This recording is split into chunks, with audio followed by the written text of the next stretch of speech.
Hello out there. Happy Monday, everybody. We're on the air. Chaos around here. Chaos, I tell you. All right. Holy. Okay. Let's get things under control here. I got good news for you. I got some great news for you, actually. The Zap stream's back. Woohoo! The Zap stream is back. Let me get this. All right. I think we're okay. Can you hear me? Can you see me? Can you feel me? Let's just double check that the Zaps are indeed back. I was able to top it up today. Looks like we are. Zero watching, but we're there.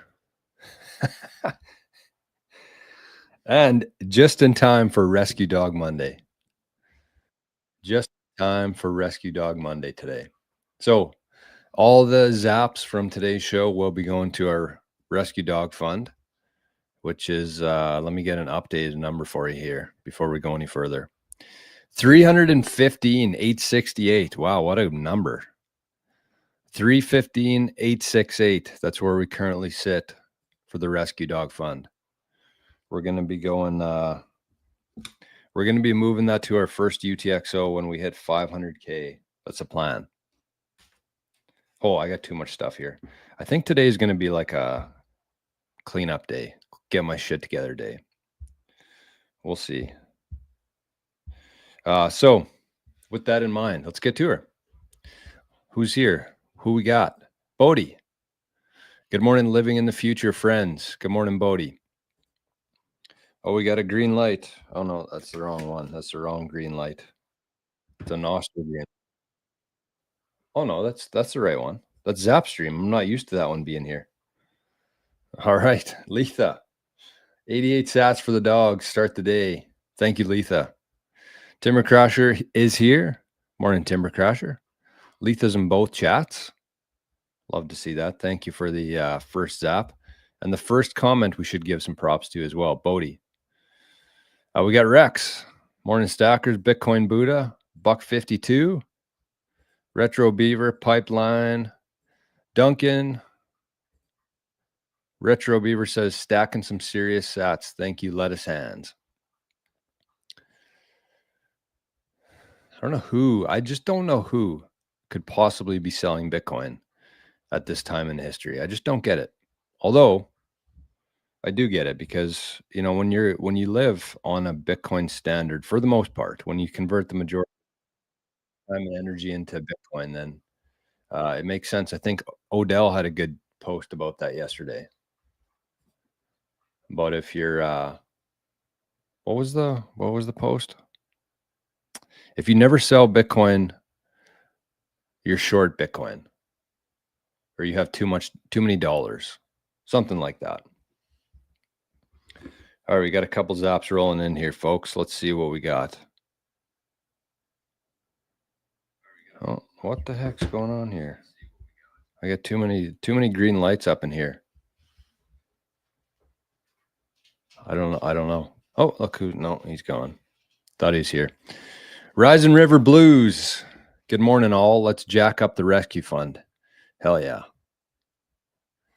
Hell yeah. Ian, happy Monday, gang. And Arnie, co-host Jor. That is true. Those true words.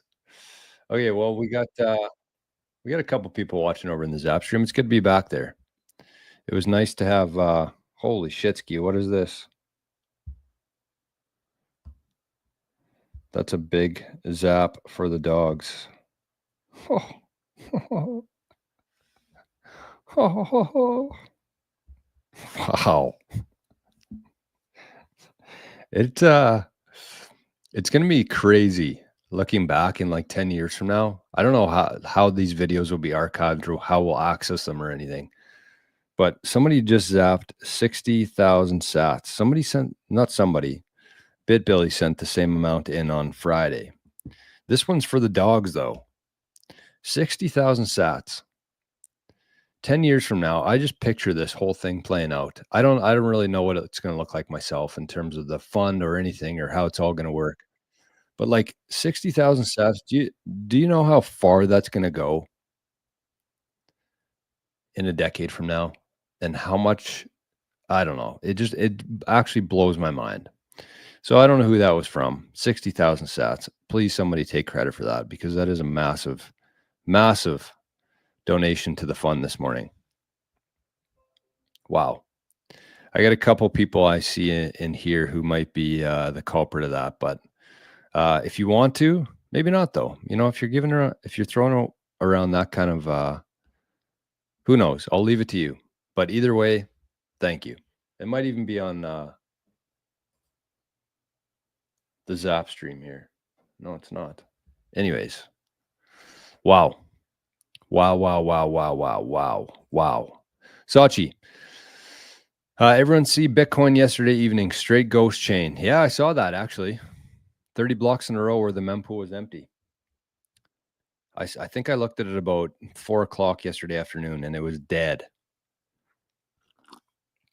It's kind of crazy right now. It's crazy times. I think we should just enjoy this. And I wanted to actually direct you to a video here. We'll talk about it in a second, but we'll get through some comments here. Founded Beyond. Drop a like. Zap some biddy. That's a good comment. I like that. Greg's take. Good morning. Pipeline says, do you think it'll take a long time before we get across the steep part of the Bitcoin adoption curve, or do you think it'll happen once we reach penny sat parity? Good question. Let me put this on hold, Pipeline. Let's, what? Hey, buddy. Somebody just zapped you 60,000 sats. You can't whine after that. Freaking guy. Oh, look at this, Dale. Good morning from Saskatchewan, the first carbon tax-free province in Canada. Is that legitimate now? Is that official? Or does that start tomorrow? I don't know. Either way, great news. Great news. BitBilly. Good morning, everybody. BitBilly, I don't know if that was you or not this morning, but it was on Friday. So we should give a shout out to BitBilly. Either way, it was the same amount, so it wouldn't surprise me if it was. But either way, thank you once again, BitBilly. Made my whole week. Daniel says, good morning. I'm booked for Vegas. There we go. Vegas is going to be a good time. Oh my goodness. I'm getting excited. That's in about 2 months, less than 2 months now. Going to be doing some golf down there. What? Going to be there for a long time. Long haul. Patrick's in the chat. Hola. Almost done with work. All right. Well, we got a good show today. We got lots to get through. So let's start with, where should we start? There's a comment back here that I want to talk about. I don't know. I guess we could start with the big news of the day. Kind of getting to be old news though. Sailor strategy. Buy some more Bitcoin. They bought a lot today. How much was it? 22,000? I guess I should have had the amount up. I figured everybody had seen it by now. Not really news. But crazy town. How much did Sailor buy today? I think is at 528,000 total now.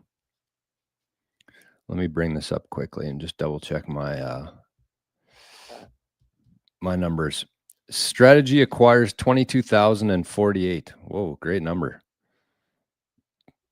I wonder if I think he does. I don't know for sure, but I think Sailor does some strategic numerology in his purchases. That's a good one though. 22,048 for 1.92 billion at 86,000 per Bitcoin. They now hold 528,185 Bitcoin, acquired at an average cost of 67,458 per Bitcoin.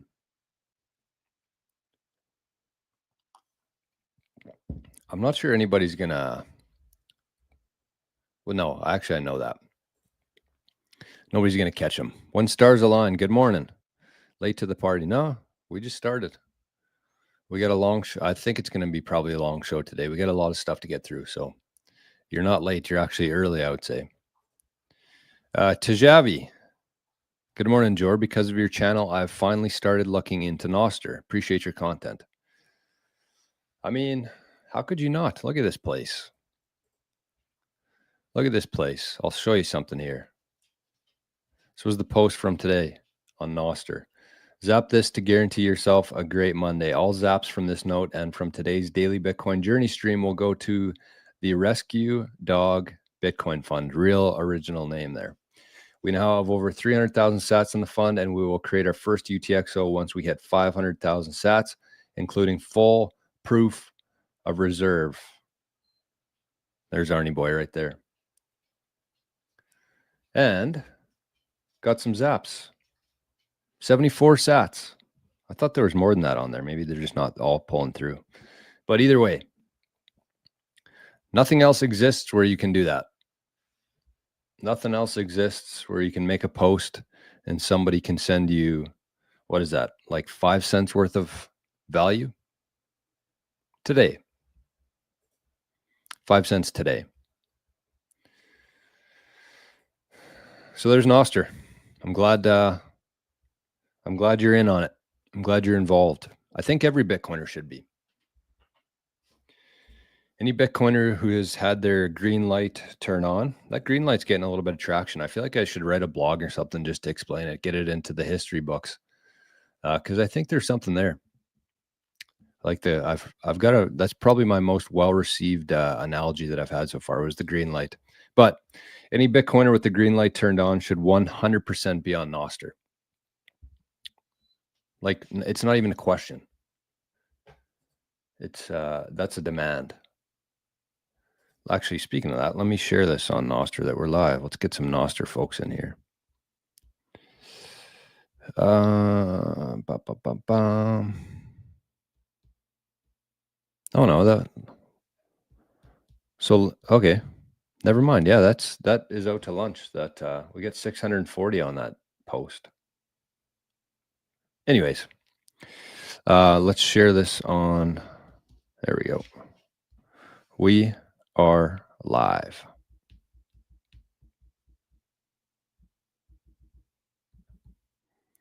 What was I going to say? I don't know. It's Monday morning. Oh shit, that's what I wanted to share today. I don't know if I can go grab it or not. But oh, damn. Well, I'll just give a quick story about it because I'm going to be talking about this a lot in the future because I've been very impressed with it so far. I was waiting till I tried it. Ooh, look at that number we got. I was waiting till I tried it until I started talking about it seriously on the channel. But I've kind of been talking about this for a little while now where I don't want to have any sponsors on the show, zero. Like anybody paying me monthly to talk about their stuff. I do not want that. I want to support businesses, especially Bitcoin businesses along the way and use things like referral links and affiliate links. But I never want to sacrifice my voice, essentially. I never want to lose that. I want to be able to say whatever the hell I want to and not have to worry about the repercussions of that. So one of the things I'm going to be talking about here in the future is a product called Lactigo. And last week, I think it was Tuesday, I said, we're going to have a nice, easy, relaxing show here. We're just going to ease back into it. Just like when you take a couple weeks off the gym or working out, and then you just kind of have to slowly get yourself back into it so you don't get too sore or injure yourself. And I did that on Tuesday, but then on Thursday, I think it was, I went a little bit too hard, you might say. I did some deadlifts and I could hardly walk yesterday. We're walking around Winnipeg at the hospital and different places. And you know, when you do deadlifts in the back of your legs, you just can't really walk. So that's what I was like yesterday. So I got home, I put this Lactigo on, I just lathered it on there, and I woke up today Zero soreness. I forgot it even was sore yesterday. So this product, I just want to share a real quick story about it because I'm fascinated by the fact that nobody really knows about this yet. So it was actually some NHL players, some hockey players who discovered this Lactigo formula. It's basically 2 ingredients, magnesium and carnosine. That's it. Very simple. It doesn't trigger any like drug enhancement tests or anything like that. Usain Bolt actually used it when he won the last gold medal, this product. But anyways, these NHL players started using it, and the NHL didn't ban it, but they said, if you want to use it, you have to make sure that every single dressing room, away dressing room, has this in there. So they didn't ban it. They said, if you're going to use it, you have to make sure that everybody can use this product. That's how good of a product it is. So anyways, I've been using it myself. I've been rubbing it on my neck, on my back, obviously on my legs yesterday, and very impressed with it so far. So not only are we going to be selling it here, it's not going to be available. It's not available on retail, any shops. It's all kind of distributed through individuals. So I'm looking for also people to help me sell it. So the company, the owners are actually Bitcoiners themselves. I've been pretty lucky. I've started working with a couple different companies lately that aren't Bitcoin related, but the owners are Bitcoiners. So anyways, you're going to be able to sell this stuff and earn Bitcoin. It's not available yet, but if that's something that you're interested in, it is amazing. And again, I wanted to try it out. I wanted to put it into practice myself before talking about it, because I said, there's no way I'd be able to sell this stuff if I didn't really notice anything. But even last night, that one small thing where I just lathered it on and woke up with zero soreness today, basically what it does is it gets rid of the lactic acid in your muscles. That's the whole thing. So whenever you work out, you're sore, that's lactic acid inside of your body. And so that what this does is it gets rid of it, and you can't overdose on it. You can't take too much of it. It basically just stores in your body until you need it again. So it's a really exciting product. So, I mean, if you're interested in getting some, trying some out, let me know. And if you're interested in, if selling it, obviously you have to try it and make sure it works first before you can back it. But just shoot me an email. It's called Lactigo. You can look it up yourself. It's lactigo.com, I believe. But just shoot me an email and say, I'm interested in Lactigo, either selling it or trying it or both. Trying it, then selling it, maybe. Lactigo.com. Yes. Put it in the chat there. Everybody should check that one out. And I'll put it in the show notes as well for the people who aren't watching live right now. But anyways, like I'll just show you the website here quickly, because this was a pretty impressive testimonial here. So the Vegas Knights, they had in the dressing room when they won the cup. But look at this. ESPN, the best kept secret. That's how it feels to me too. The best kept secret. So it's just a gel. It's good for, like, it's actually supposed to enhance your performance, but it's also really good for like soreness. So if there's any people in trades out there, any athletes, not only does it boost your or not only does it help with your recovery, but it actually improves your performance. So there it is. We got the official distribution rights to it here. So get used to seeing this, because we're going to be talking about it. Again, that's something I'm going to be doing myself, and it's going to be in line with not taking any money from anybody. It's going to be things like that help support the channel and keep things rolling here. So you can just shoot me an email if you're interested in obtaining some or helping me out with it. BTC Hunger Pains, good morning. Pipeline says my comment on penny sat parity was the comment you're looking for. No, I haven't forgot about that one. It was a different one, but we'll talk about that one shortly here. Ian says, I asked Grok how much Bitcoin is left on the over the counter. The figure it came back with was less than 200K of coins. That makes sense. I thought it'd be less than that, but I guess that's what you said, less than 200K. Shit's going to get serious here. very soon.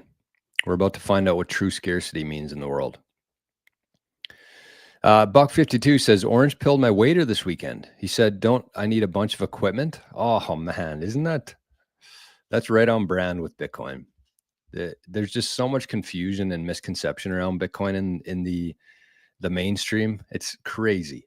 I talked to somebody not even that long ago who thought that Bitcoin came out of the ground.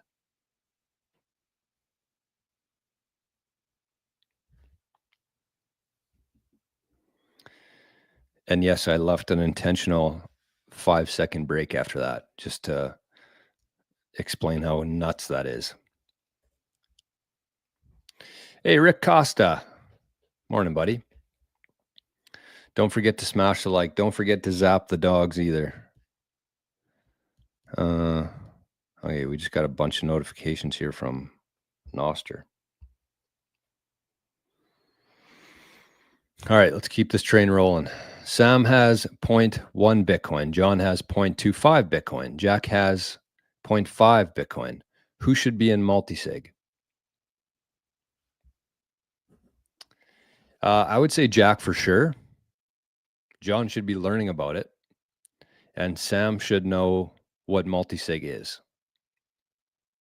Sam should be aware of the benefits to it, why it would greatly improve his security and help him sleep better at night. John should be taking actionable steps towards setting it up. And Jack should already have his Bitcoin in a multi-sig at 0.5. That's a really good question. Saurus. And I would say Jack should also be looking into the super backed way to encrypt the backups instead of leaving them in plain text. Our own trauma says, one of my goals is to own a dog rescue. 6 years experience. I appreciate your channel. That's awesome. Yeah, I don't really know how it'll look, to be honest with you. I know that we're going to have a lot of purchasing power for the dogs. It's going to be able to save a lot of dogs. But I don't know if we're going to open up our own rescue or if we're going to just give it out to different rescues across the world. But yeah, anyways, thanks for the comment there. And thanks for being here. Passion of Profit says, Jor, morning. I'd love to use the Zap function on Primal, but I'm unable to activate their built-in wallet being Canadian. Am I missing something? I do have my Koinos Lightning wallet ready to go. Great question. This is one of the things I think that is hurting Noster adoption right now is just things like this. Because you watch YouTube stuff, you listen to guys like Odell, they're always talking about Primal, but we can't really use Primal here in Canada. I use it a little bit. I use the desktop version. But no, I don't know if you're still here or not, but do you use iOS or Android? I'll be able to help you a little bit better after that. But yeah, Primal's not the best wallet for Canadians. If you're on Android, Amethyst is by far the best. You can even watch the Zapstream on Noster or on Amethyst. So you can see the little broadcast button there at the bottom that I clicked on there. Broadcast, it's like a dot with a couple things coming out of it. And then you click the top there, it says live. And you can see right there, 2 Jors right on the screen. So that's on the Noster chat and Letha too. So that's the way to do it. That's on Amethyst. But if you're on iOS, I would also say, what? Nostr or Damus in Canada. That's what I would be using if I was still in Apple land. BitBilly, yeah, you should. I'll send you some of this, BitBilly. I'll text you today, actually. I'll send you some of the Lactego to try. You're going to be blown away with it. Super Soldier Serum, you say? Something like that. That's a tough one. But yeah, it feels like something like that. There's a whole bunch of benefits. There's actually been people who have claimed, I'll be talking about a lot here, so don't get tired of it. But there's been people who have cured like skin stuff, like emphysema with it. IBS, like what does IBS even stand for? Irritable bowel syndrome, IBS. Rub it on the stomach every day for a month. It's kind of It seems like a miracle serum.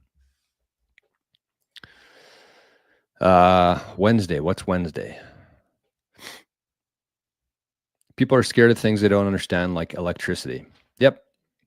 Actually, let's watch a video. I really wanted to watch this video today, and I think this is a good time to do it. I've probably watched this video 5 times since I got home last night, which was late. It's General Quast. I don't know if you guys have heard of him or not. He was, I think, in the Air Force. I think he's been helping with Space Force too. But yeah, he's a Bitcoiner for sure. He's talked a lot about Bitcoin in the last couple of years. Kind of under the radar though, honestly. Like, he's not a mainstream guy. But I want to show you this clip of him. And he's kind of talking about the same thing here. He says people and also Congress, which is an important part of this whole thing. Okay, here we go. This is a 2-minute video talking about energy, talking about how people don't understand it yet, and talking about how, you know, how much we're about to unlock in this world here with Bitcoin and with technology. So let's check this out. It's a great clip. I was going to play it a couple times, but pay attention, and I'll try to highlight a few key points here after. Energy, the seed corn of all development, all growth, all survival, energy. So energy, transportation, information, and manufacturing.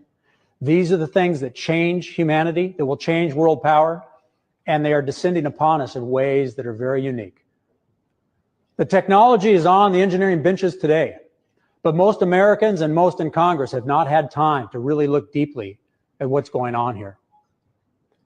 But I've had the benefit of 33 years of studying and becoming friends with these engineers and these scientists.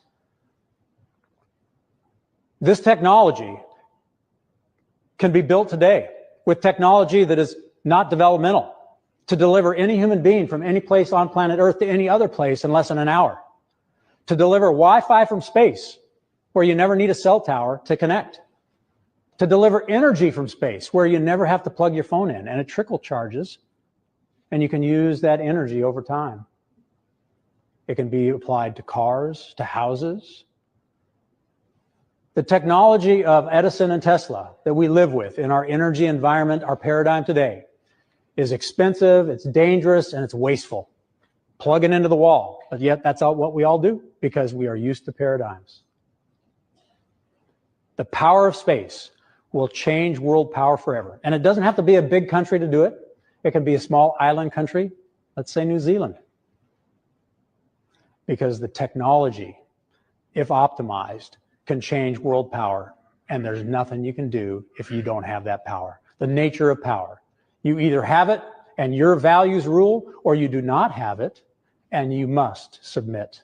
We see that play out again and again in history. And you must submit. Rule, or you do not have that power. The nature of power. You either have it and your values rule, or you do not have it and you must submit. We see that play out again and again in history.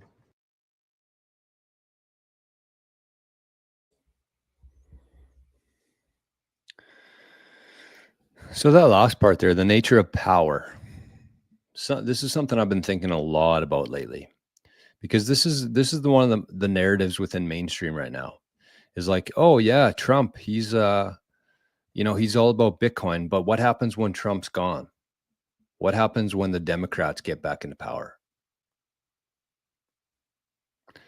And this is the part that you have to understand about this. And this actually took me quite a while myself to understand, because that is a valid concern. You know, especially with some of the headlines we've seen, the executive orders, they are temporary. And this thing could start going backwards again at some point. If we get the wrong administration in there and they start making it very difficult for Bitcoiners again and coming after Bitcoiners. But here's how I look at it. I have a much different opinion on it now. I don't think we're ever going to go back to that. Why? Well, over these next 4 to 8 years, assuming that, I don't know how long Trump can even stay in power. I don't know what the US rules are, but let's just say in 4 years from now, or 3.5 years from now, Trump's gone. But during those 3.5 years, we're going to see something here within Bitcoin because of the people in power right now, because of how quick technology moves. We're going to see Bitcoin become the world reserve currency. Maybe not in 3 years, but we're going to be well on the way there. And so when you think about that, when you think about how valuable Bitcoin's going to be at that point, and who's holding that Bitcoin, do you think the Democrats right now are stashing Bitcoin, getting ready for this? How did the Democrats get into power? How did they trick people into voting them in for so long? How? The ability to create money. And that's gone. We're entering a new paradigm here where these people who have been so reliant and have had so much power because of this fiat dollar is gone. So in 4 years from now, in 8 years from now, as the Democrats try to regain their power, their illusionary power, think about what the dollar is going to buy them at that point. How many people will be willing to go and start protests for dollars at that point? They're not going to have any power at all. Zero. And he said the people who have power, in this case, Bitcoin, which is going to be the power, he said the people who have the power, their values reign. The people who don't submit. In other words, I don't think people have really thought this thing through. Yes, it sounds great in theory that Bitcoiners are going to have the influence in the future, but not only are we going to have the power, the people who have benefited so long and the people who have put themselves into positions of power for so long have done that with the dollar, the fiat dollar. And when that has zero power anymore, when that has zero buying and purchasing power and influence, they disappear. They completely disappear. And that is going to be the Democrat Party and the Liberal Party. And that's why I don't get too wrapped up in politics right now, because it's not about who's in power. It's about who has the power, who's holding that power. And that's Bitcoiners. We don't really realize it yet, but we're going to be the ones deciding what happens here. We're going to be the ones with the influence, and the values, our values will carry forward because we have the power. Again, sounds crazy at this point, but that's absolutely what is going to play out in the future here. And so that's a perfect example of that, is General Quast there. I really think that this has been in the works for a very long time. And he's one of the guys who has been pushing it forward and helping, develop this technology and bring it to light. But you have to understand that once this technology is here, we're never going to go back there. Ever. So yes, people are scared of things they don't understand, like electricity. I wish I had that available right now. Hold on. I might have this actually. I think I saved it on the Proton drive. Are you here? Is it here? I don't know. I wish I had a couple minutes here to find this. Shit. Oh well. Okay. Give me 30 seconds here.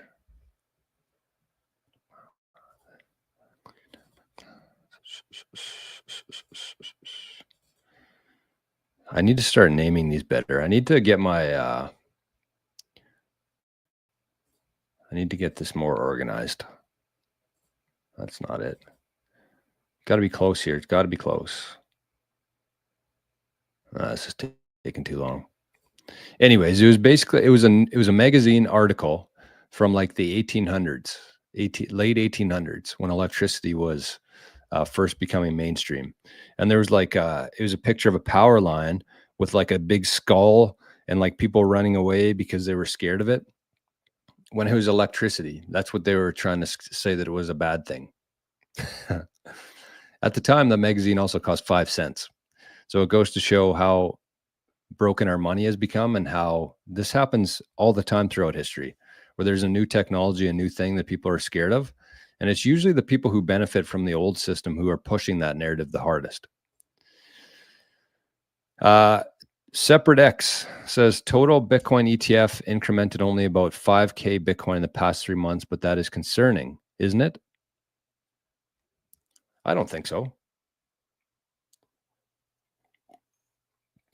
What part of that would be concerning? The fact that BlackRock and clients get to own less Bitcoin?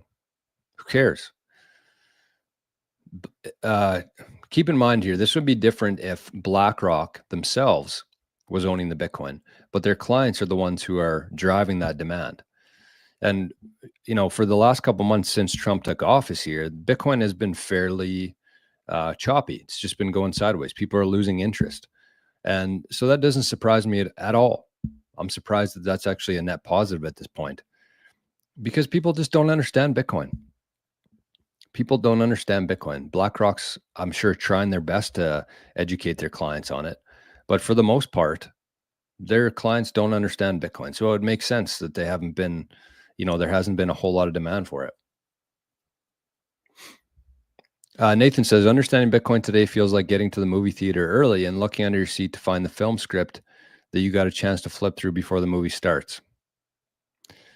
Then you watch everyone else in the theater watch the movie in real time. Meanwhile, you know the ending. Everyone has the script under their seat, but few put in the effort to look for it. I like that. Oh, forgot to put on socks this morning. My feet are freaking cold.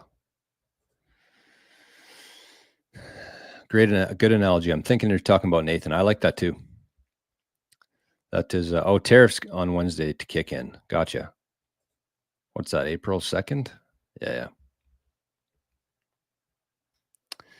My daughter almost went to Hillsdale. Is that the where General Quast was at? Edison helped destroy Tesla. No respect for Edison. Yeah, that's what I found weird about that. He mentioned Tesla and Edison in the same sentence there. I don't know if it was on purpose or if there's a meeting there, but yeah, the majority of the technology that we still use today was from Edison, and they basically destroyed all the Tesla stuff. You ever wonder why we never heard about Tesla in school? Trump said he's going to be there for a couple more terms. I don't think so. We'll see. Flow Forward says, good morning, George. Can you publish the QR code for the dogs? I can't use it from YouTube on my iPhone. Hold on.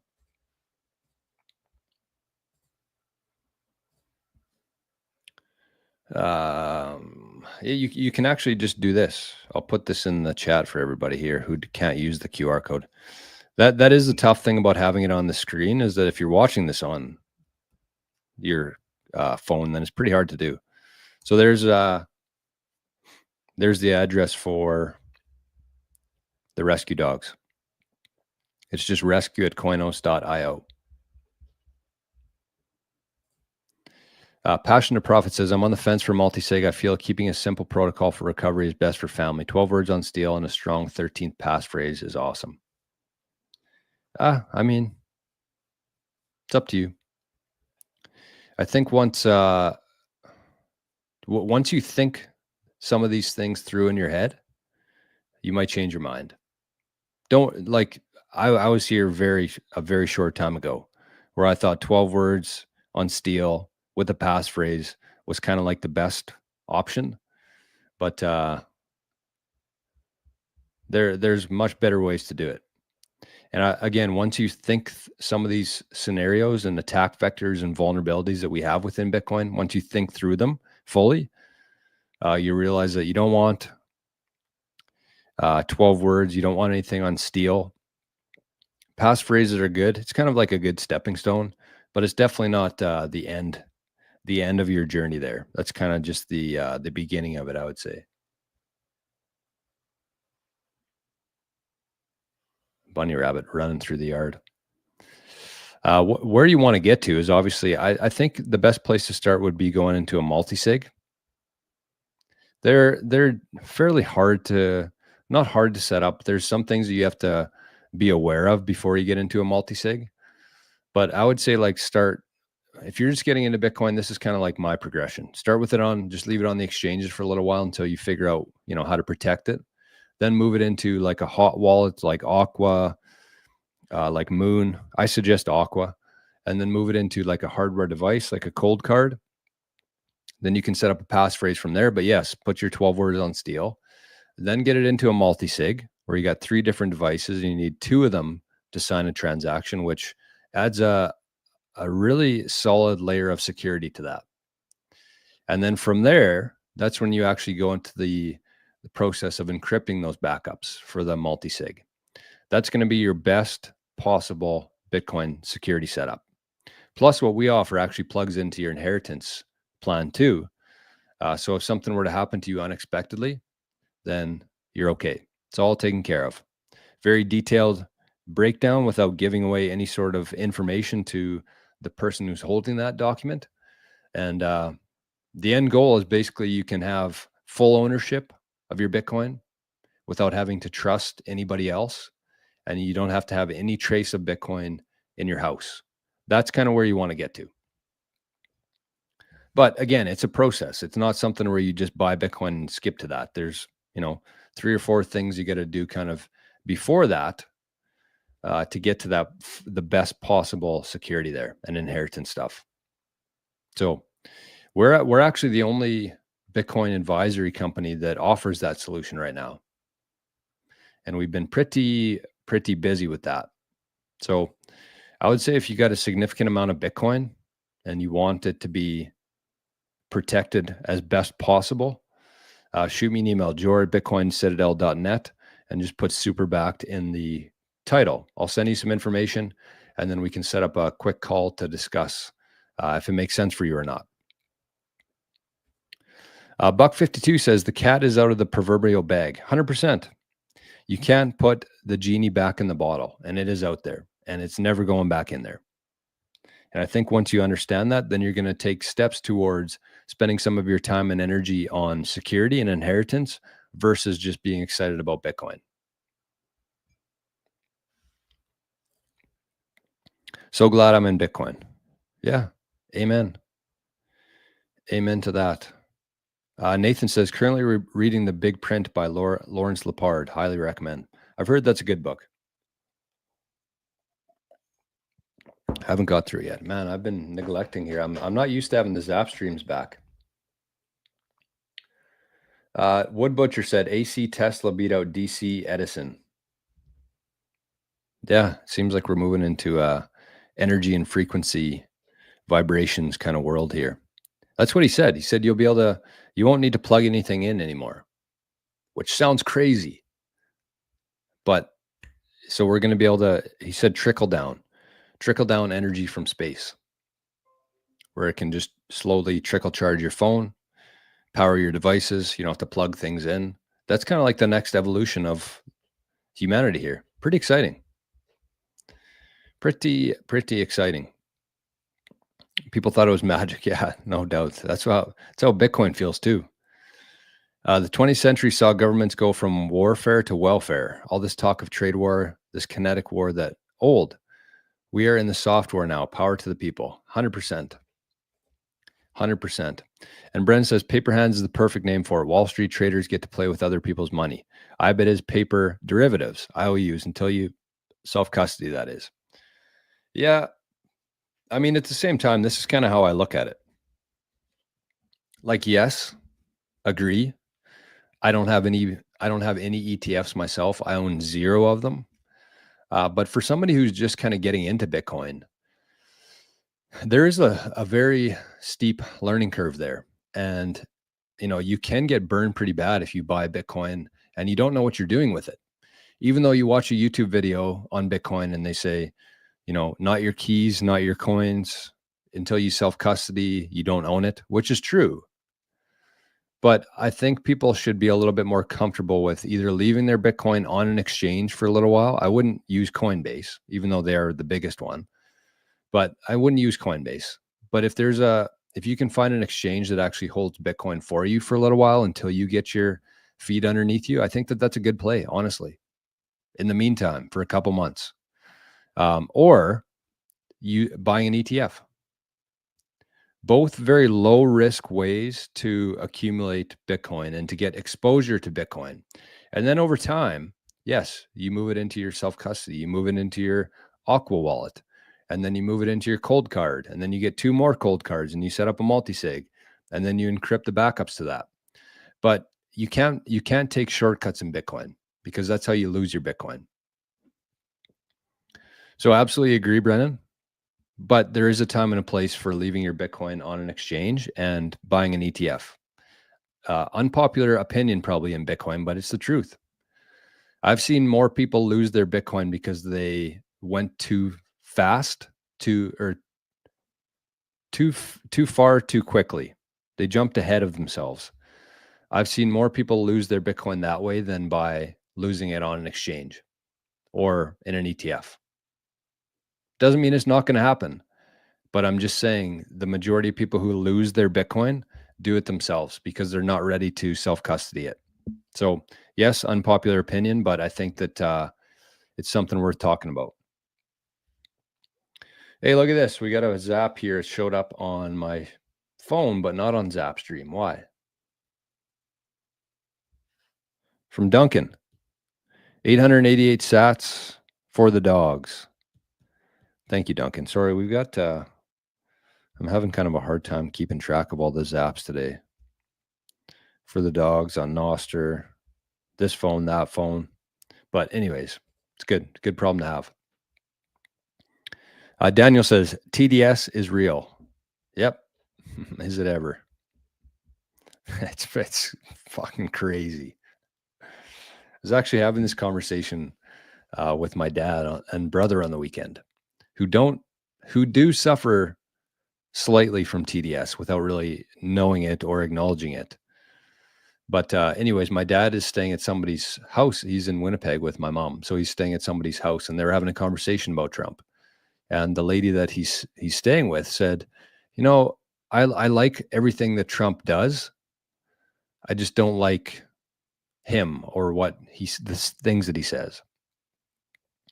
And I'm like, yeah, well, that's literally Trump derangement syndrome. That's brainwashing. That's propaganda. And he's like, well, no, he's just kind of a dick. I'm like, well, yeah, but the problem is that the media only shows like a soundbite. He could do an hour-and-a-half speech and they'll take one little small clip of it, take it out of context, and that's all that anybody sees. That's why people have this even though they know that like he's doing good, even though they like his policies and agrees with him on the majority of things, because they've been so brainwashed and programmed to think that this guy's a monster, they don't even really realize that. And I said, that's literally what brainwashing is. You don't understand that you are, but you're continuously fed all these negative things about him. So that's kind of like your overlying or underlying, opinion on him without actually coming to that conclusion yourself. So that's where a lot of people stand right now. They're like, well, I really like what he's doing. I like his policies, all this other stuff, but I don't like him. That is literally Trump derangement syndrome, because everything that you've seen about him has been very intentional, and all the good stuff that he does never gets shown to anybody, but it's just one soundbite from an hour-and-a-half speech that gets blasted everywhere for a week. That's why you think that way about him. And then there's about 10 seconds of awkward silence after that. But anyways, I wouldn't say that they have TDS. I think that they just have, they're still kind of attached to that world. Tom says, taking a break from audiobook on the Bitcoin Standard, free on YouTube. Good morning, Cyber Hornets. Free on YouTube. Wow. That's another thing that a lot of people don't know. And this is something I just learned recently. If you have a Spotify premium account, you actually have access to a ton of Bitcoin books, audiobooks for free. Again, I didn't know that I had this until recently, but some books that I downloaded here for free, well, not free, but with my Spotify premium, The Art of War, got some golf books, Mandibles is on there, The Almanac of Naval Ravikant, The Obstacle is the Way, Mastering Bitcoin by Andreas Antonopoulos, and The Magic of Thinking Big Those are all, I got all those for free. Not free, but part of my subscription includes those audiobooks. So if you have Spotify, make sure you're taking advantage of the audiobooks there. Mandibles. I haven't listened to that one yet. How long is it? 11 hours. Holy shitski. No, more than that. That's how much I have left. About 12 hours, Mandibles. Nice thing about audiobooks is you can listen to them on like 1.5x speed. Something I just started doing recently too. I didn't really want to go to, live that fast that you have to speed things up. But when there's so much information to take in, you kind of have to take some shortcuts here and there. So anyways, somebody also sent a zap to Arnie's wallet here. So I just saw this one come in, 200 sats. And it said, thanks for the great content, Jor and Arnie. Just Jor today. But thank you for the zap. Ow. Edison was using DC and Tesla knew for long transmissions it had to be AC. Hey, that's what Wood Butcher said on Zapstream too. Are you the same person? Mutza said, could you please talk about UTXOs? I have now 20 plus, a little bit worried, but you need to balance the privacy too. Yeah, I would say so. I need to do a full video on UTXOs. I feel like this is just, it's a very overlooked part of Bitcoin that can really come back to bite you. Actually, I've done a couple already. I wouldn't say that there's any sort of amount of UTXOs you need to have. There's no threshold of like what the amount that you use is. I have some UTXOs that are 20,000 sats. Again, unpopular opinion in Bitcoin.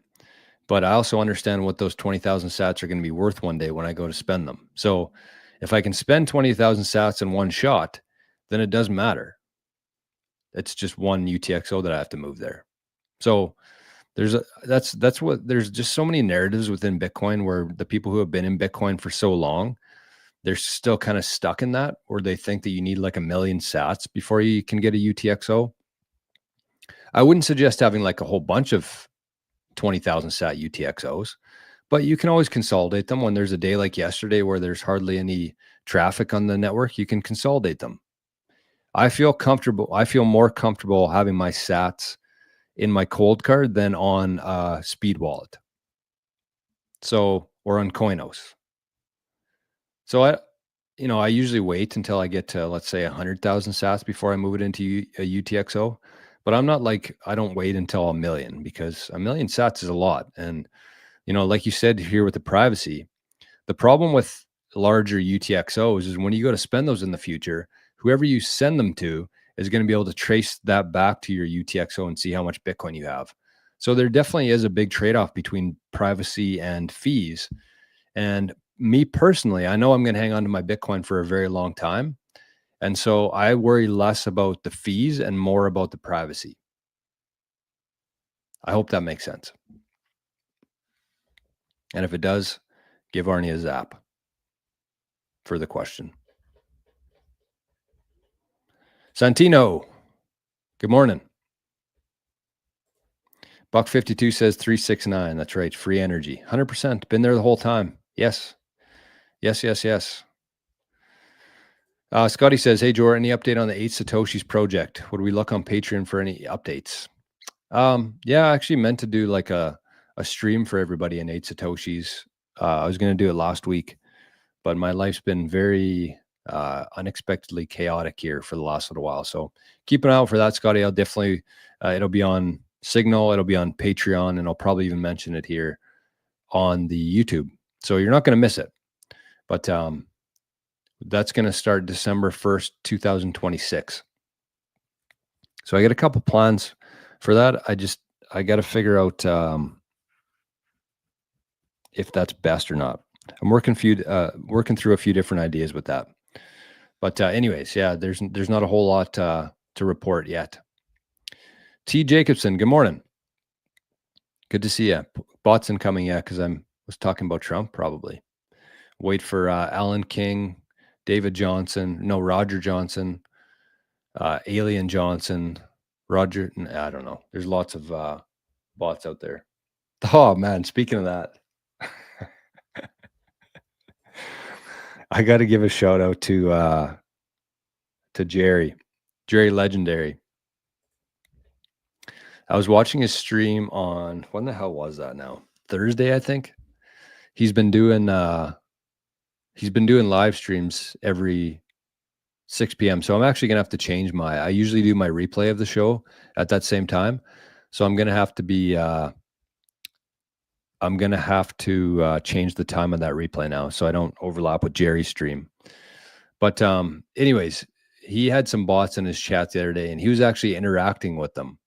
And I kept saying in the chat, like, Jerry, you're wasting your time here. This is a bot that you're talking to, that you're going back and forth with. And then the funniest part was that you guys should go watch the stream. I was dying. So he's like, well, if you're real, come on my stream, we'll chat. So the guy says, or the bot said, what's the link, or what's the link? And so Jerry sent him the link, and it was a bot. You could tell because he was talking in this accent, and he just kept saying, like, you could tell that somebody was typing into a computer and basically using that voice to say, to hold up the conversation. So it was way behind. He was talking absolute nonsense. And Jerry has this guy like on his live stream, having a conversation with him. It was fucking hilarious. So go check that out if you got some time today. I think it was on Jerry's Thursday stream, maybe Friday stream. I think it was Friday actually. But yeah, anyways. Sabian says, politicians are merely actors playing roles in corporate ads. These demons stole this land from our people and ruined all the rivers.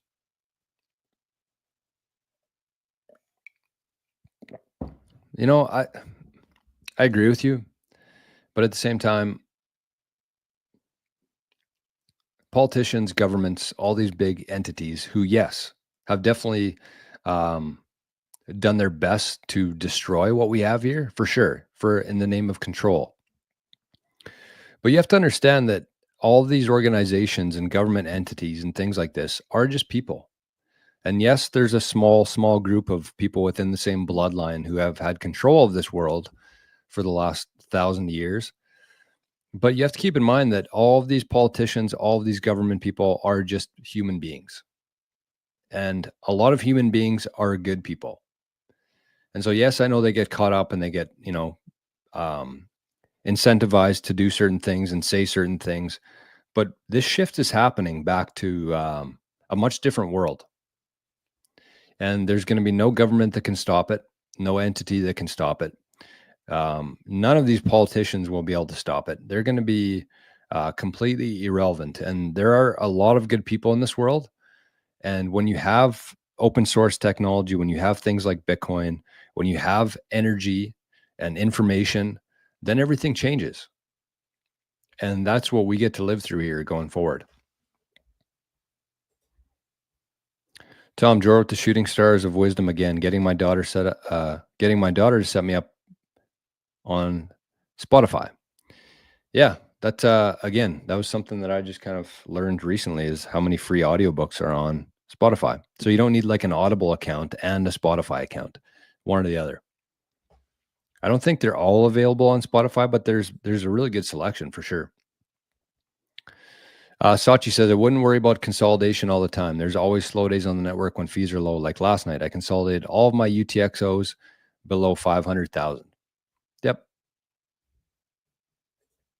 Then I dump only 1 million sats UTXOs into my multi-sig for the longer term. Yeah. There you go. Except Sachi, keep in mind there that if they're for the long term and you go to spend that million sat UTXO when a sat equals $1 or more, whoever you send that to is going to be able to trace that back to your wallet and see what your balance is there. So yes, consider the fees, but also consider your privacy there. That's a very under talked about part of Bitcoin, is the privacy aspect of when Bitcoin is worth what we think it's going to get to.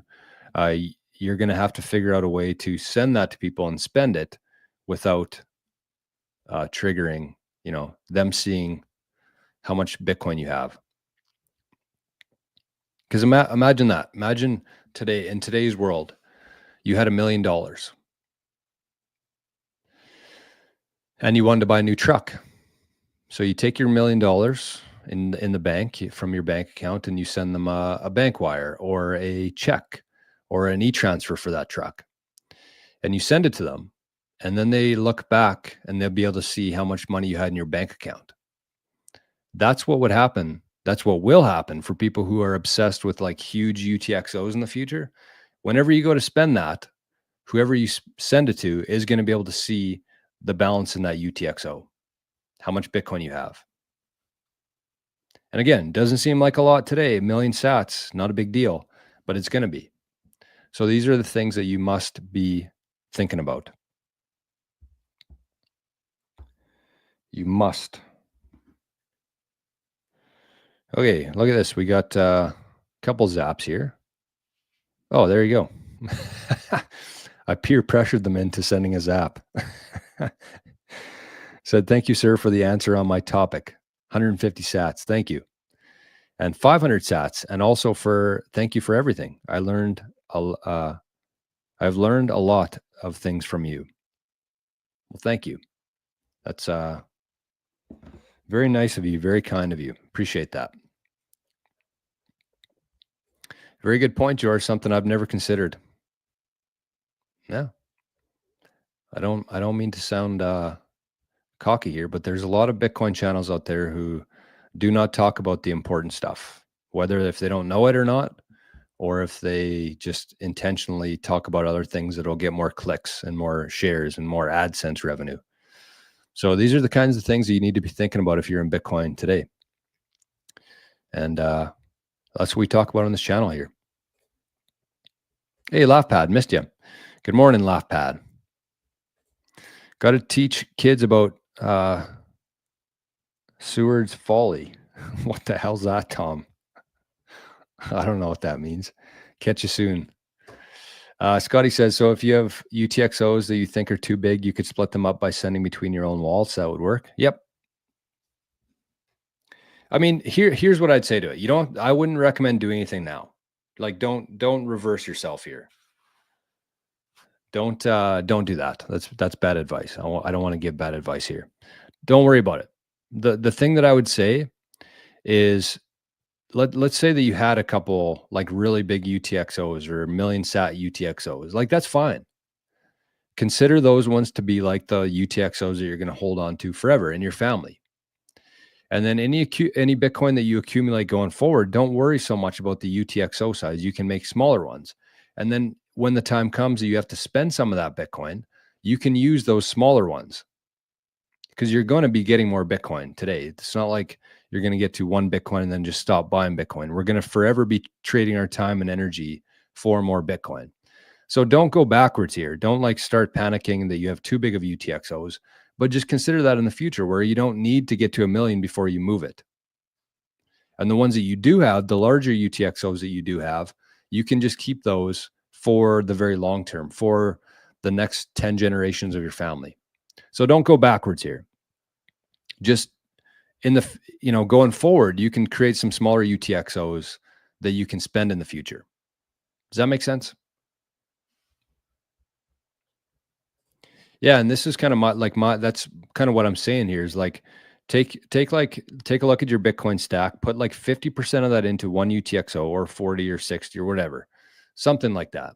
And that's like your generational UTXO that you're never going to spend, you're going to pass that on forever. So it doesn't really matter how big it is because you don't have any plans to ever spend that. You're going to maybe, no, nothing, never spend it. Never tell anybody you have it.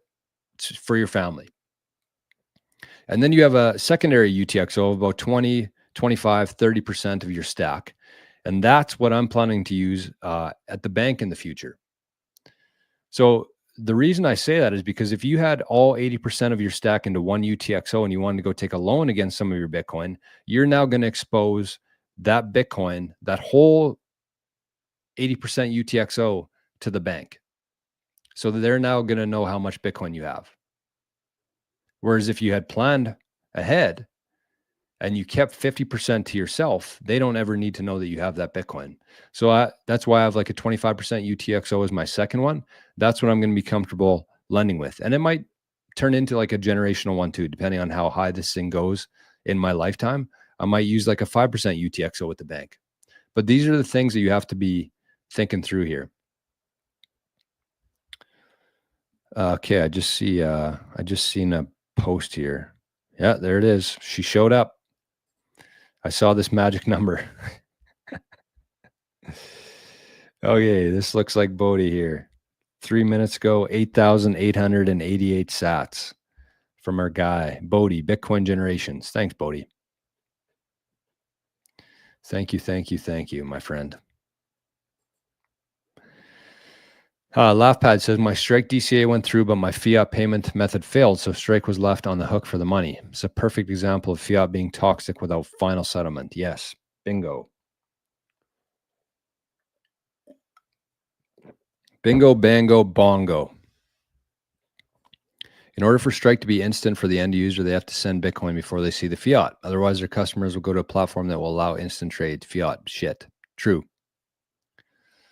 Zap is a must. I also have joined Noster because of you. I cannot be thankful enough. Fuck yeah.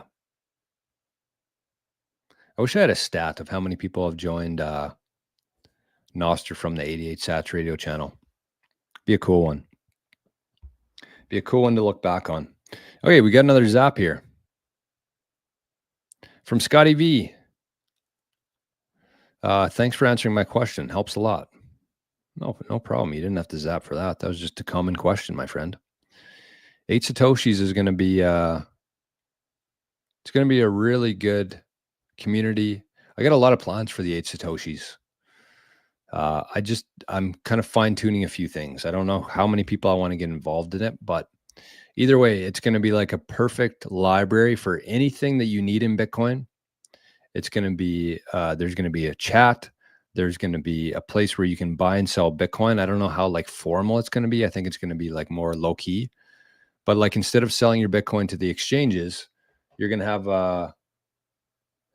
the ability to just sell Bitcoin back and forth as people need to sell, because we want to be, you want to get to a point where you're actively spending your Bitcoin, right? Because if you're never selling your Bitcoin, going back to what we started the show with here today, if you're never selling your Bitcoin, that means you have too many dollars. If you never have to sell, but you still have to live, that means that you're holding too many dollars. So when you're fully in Bitcoin and you're holding the majority or all of your assets and wealth in Bitcoin, then you're going to have to sell some once in a while. And when you can have a network of people that you trust and you can sell that back and forth, we can avoid all this Bitcoin going into the BlackRock vacuum. So 8 Satoshis is going to facilitate that.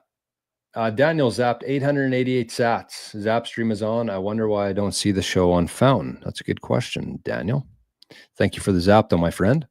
I can't wait to. Oh man, I'm pumped for Vegas. Get to spend I guess a couple days, but I'll call it a week with Daniel. Daniel and I have been. We've had a lot of video chats, a lot of back and forth. But we're gonna get to drink a beer in person together. I don't see it on Fountain either, Daniel. Do I? No, I don't. It's not on there. Usually it's at the top. It says live. Nothing. Don't know. Don't know what to tell you. Brendan says Seward's Folly refers to the purchase of Alaska. Oh, okay. By the U.S. from Russia in 1867. Initially ridiculed by many Americans as a costly and pointless transaction. Isn't that crazy? The other thing to note about Alaska there is that Alaskan citizens actually get I don't know if it's an annual check or a quarterly check, but they get a check from their government because of the oil in Alaska. So they get like, what's it called? Rights. What's it called? I don't know. You know what I'm looking for. They get a check for the energy in Alaska. Their citizens get it. So imagine, think about the future here. As states, countries start adopting Bitcoin mining, and they're actually taking in more money than they need to fund the government, they're going to be able to pay that to their citizens. So I foresee it like the future is going to be crazy. We're going to have free energy. We're going to have no taxes. If you have any amount of Bitcoin today, you're going to be more well off than you can even imagine. We'll probably get to a point where like it's less, honestly, like I foresee a day where Bitcoin's actually much less important. But as that, and I guess I should expand on that, because we're moving into a world where everything's just going to keep going down in price. We're going to have such abundance that you're not going to need to have a whole lot of Bitcoin. It's not going to get you that much it's not going to check any boxes in your life that you don't already have, essentially. But that's, that might be 100 or 200 years down the road. But in between there, yes, Bitcoin is going to be incredibly valuable and useful. I mean, even think about this. Oh, I'm trying to think. Royalties. That's what I'm looking for. Royalties from the government. For being an Alaskan citizen, you get royalties for oil. And it's going to be the same with Bitcoin mining. And it'll probably be paid out in, maybe not. Probably won't be paid out in Bitcoin. It'll probably be paid out in the stable coins that are issued by the state or country that has given you that royalty. That's kind of where my mind goes.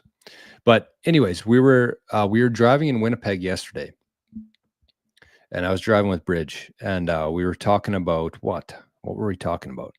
Cars, parking. That's what it was. If you've ever been downtown Winnipeg before, it is absolutely beautiful. It was one of the first cities here in Manitoba because it runs right along the river. So when the settlers first showed up, that's where they were, in Winnipeg. Winnipeg, Saskatoon, Brandon as well. The bigger cities were because it was close to the water there. But anyways, so all these beautiful buildings down there, and the fiat has caused such a rot in architecture, newer architecture. When you look outside of downtown, but fiat has created such a rot within that downtown core there. But anyways, where I was going with that is like there's a bunch of parking stuff down there. There's like really nice areas inside these really nice neighborhoods. There's just a bunch of parking because there's not enough parking for people down there. So they turned all these like things into parking lots. There's a song about that, I think, isn't there? Counting Crows, pave paradise and put up a parking lot. It's kind of the same thing. But what I said is like we're probably going to move back to an era here, or a future, where those parking lots are filled. Why? Because we're going to have self-driving cars, where if you live in a big city, you're probably not going to have a car. We're kind of already moving that direction now, but you're going to be able to just, order a car, self-driving car, and take it wherever you need to go. We're not going to need parking lots in these downtown areas anymore because of self-driving cars. And what are those self-driving cars going to be powered by? Bitcoin. And so when you think about that, when you think about a need like that, that's one very small component of how this thing plays out.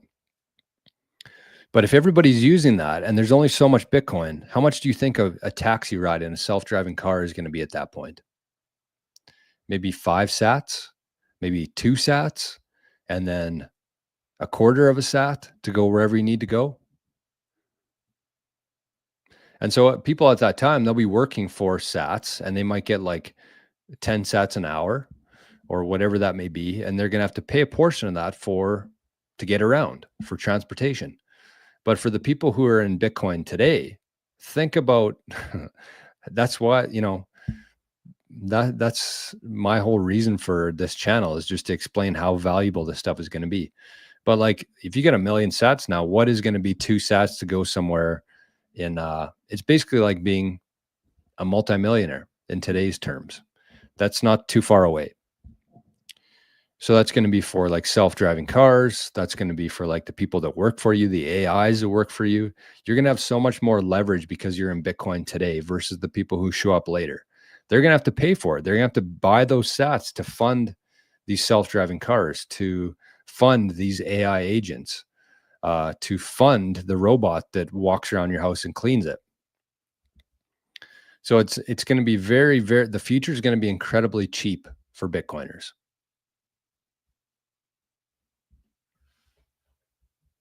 For the people who are in Bitcoin today, I should say. Daniel says, have you noticed how many blocks have been solved by solo miners lately? Yes. Crazy. I looked up my chance of hitting a block this year with my future bit, less than 1 in 3,000. Wow. Wow, wow, wow. I wonder what it would be like for the BITAXEs. That's crazy. Oh shit. I still got my old BITAXE link in my profile. Damn.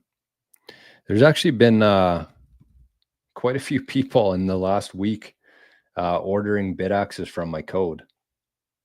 So shout out to everybody who has done that. A, for getting in on the action, but B, for using the Bitcoin Journeys store. Again, these are the kind of things that, I'm going to make it a real point to never have any sponsors on the show going forward. And so just things like this, where if you're buying something or if you're setting something up, like if you can use a referral code, that's going to support the channel without any money out of your pocket or any additional money out of your pocket.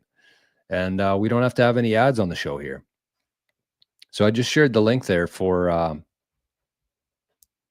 the BITAXE. But yeah, as Daniel said there was another BITAXE that hit a block yesterday, I believe. So that's like 3 in the last month. That's crazy.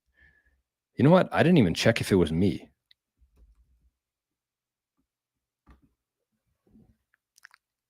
Could you imagine? I didn't even check if it was my BITAXE that hit the block. I'm kind of nervous right now. It'd be like hearing somebody won the lottery and you had a ticket that you hadn't checked yet. That's kind of the feeling that I have right now as I check on this. Still loading.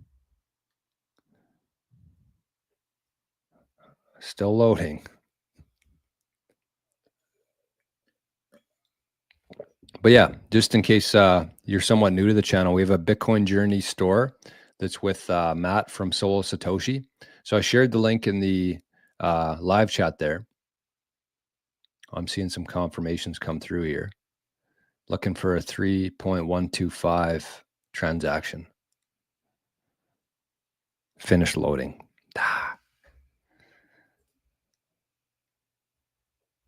So, holy shit, that scared me.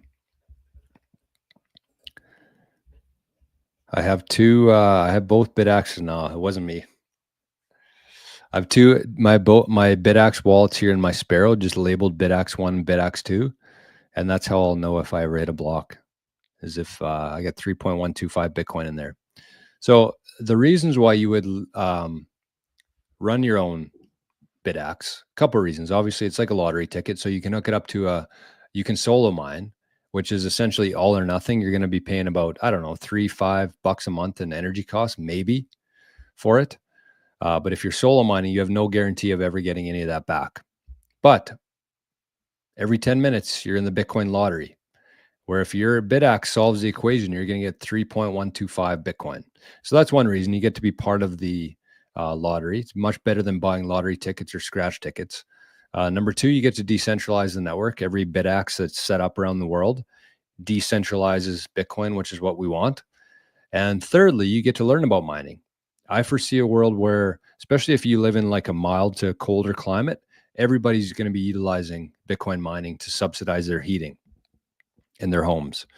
So this is like a really good first step to getting in on that, to learning. Like, it wasn't that hard, but I'm glad that I went through the process of setting it up, connecting it to the, I guess it's not a pool, but to my wallet, to the internet here, to part of the whole thing. Definitely worth the time. And they're only like a couple $100. So get one of them, get 2 of them, get 5 of them, and set them up. I think you're going to be much happier that you did, especially if you hit a block. Don't buy them like expecting to hit a block. That would just be kind of like imagine getting 3 Bitcoin. So there's the, I'll update my show notes too, actually, here, now that I'm on the topic.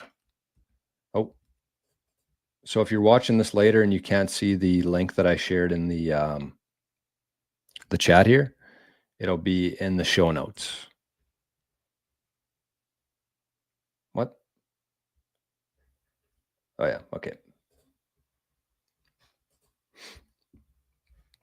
In the show notes. Okay. So, oh, I missed a lot of comments here. Jesus. Love stealing dollars from the bank using Strike.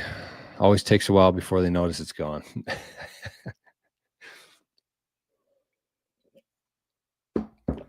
Okay, let me just fix this quickly. All right, so we got 80 people watching right now, and there's 48 likes. That's kind of sad. I mean, yes, likes are kind of illusionary, but you know, if you're here, if you're enjoying it, very easy and free way to support the channel here. Let's have a record likes today for Monday. Since I don't get any of these apps today, let's have a record day on the show for likes. I think we can do it. Okay, so that is in the show notes now officially. Okay, what else do we got here? Bodie says, could you briefly discuss privacy a bit and how people can be thinking of how to proceed into the surveillance state? Yeah. What would be my thoughts on that? I mean, the first thing is just being aware of it, right? Like, I'll just kind of share my journey so far in this.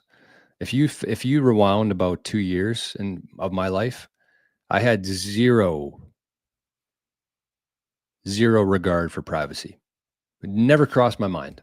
I knew that it wasn't great that, you know, all my stuff was tracked online, but I knew zero about, you know, awareness of it, what I could do about it. So the first step is, I think, just being aware of it.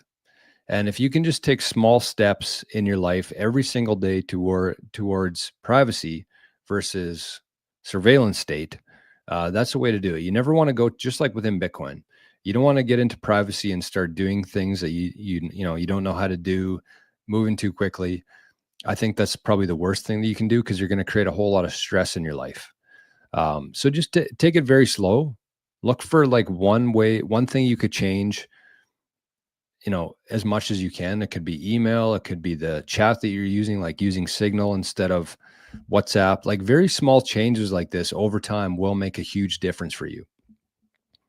The other thing I would say is that if you do have the financial means to do it, I would strongly suggest buying a Start9 server. Because in terms of privacy, being able to own your data and store that data yourself is the first step. But the nice thing about it too is, in the future, you're actually going to be able to package that data up, decide which data points that you want to share, and you're going to be able to sell that data for Bitcoin. That's all coming in the future. And that's why, just like with the BITAXE, that's why I suggest that people just get it today, get familiar with it, make sure it doesn't get held up at the border.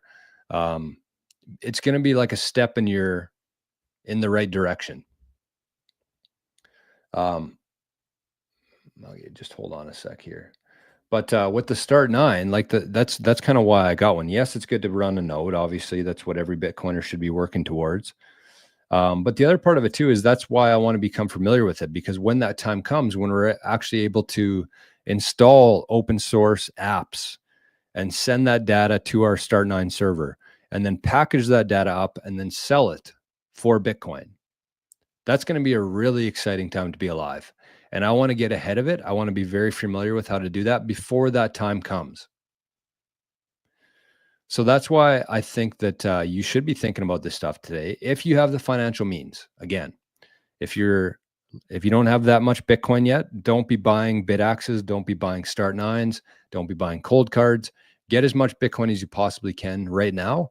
But, you know, if you're somebody who's older and you have a lot of capital and you have the means to do it, absolutely be ordering these devices today.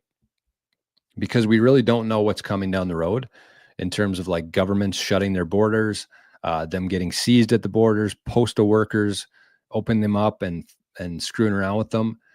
You should be ordering this stuff today. And even if you don't get them set up for like 3 months, 6 months, a year from now, at least you have them at your house and you know they're not going to be messed with by anybody.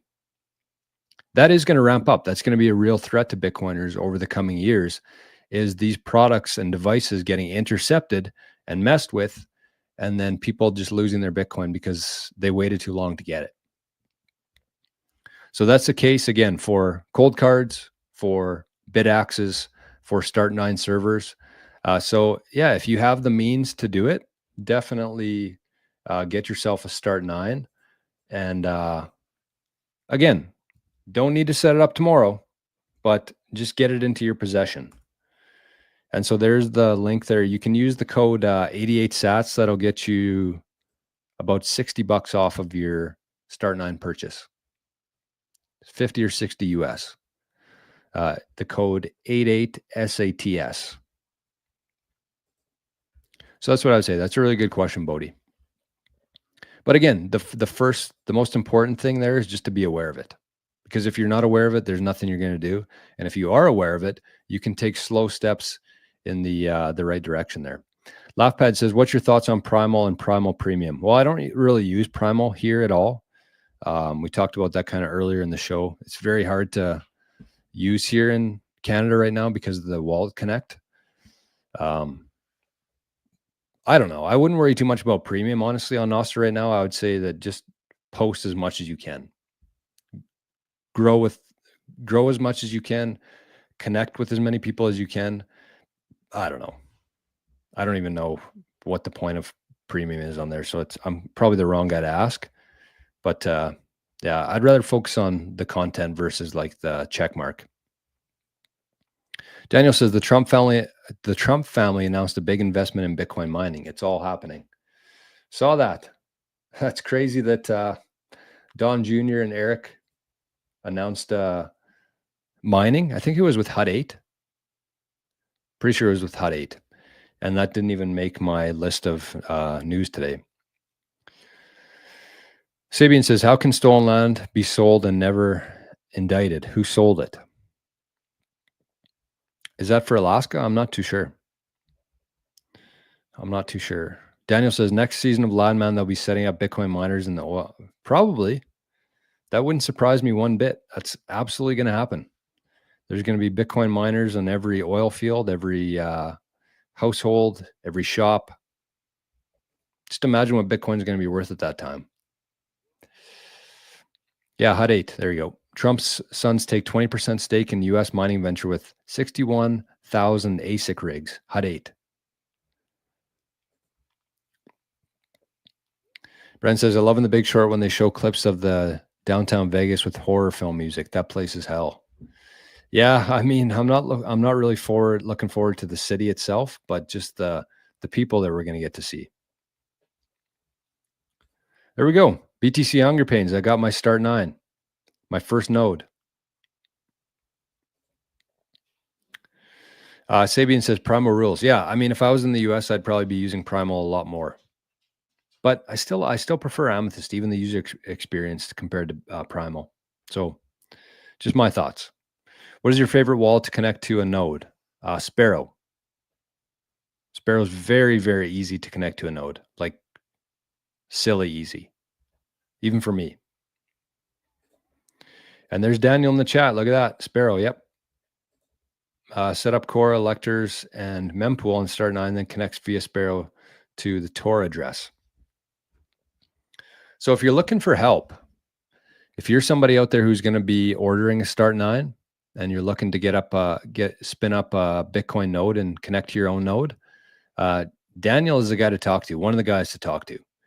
He is part of Bitcoin Citadel, our Bitcoin advisory company. And one of his things is going to be helping people set up their Start9 and they're connecting to a node. So if that's you, you can reach out to me and I'll put you in touch with Daniel, or you can just wait a little while and we'll have more information available for Citadel. But yeah, Daniel's the guy you want to talk to about setting up a Bitcoin node. Very, very knowledgeable guy. He helped me too. So in terms of Bitcoin Citadel, I won't be the one helping anybody with a node. But if I can do it, then you can definitely do it. And if you can't, then reach out to Daniel. So Ahsoka, look at that. We got Ahsoka over in the Zap stream, zapped 88 sats. Thank you, my friend. Appreciate that. Hey, Mikkel, look at that. Sup, you sat stacking sleuths. Hope everyone is enjoying the sats on sale. Hi, Arnie. Hey, Arnie's here. Didn't even notice him.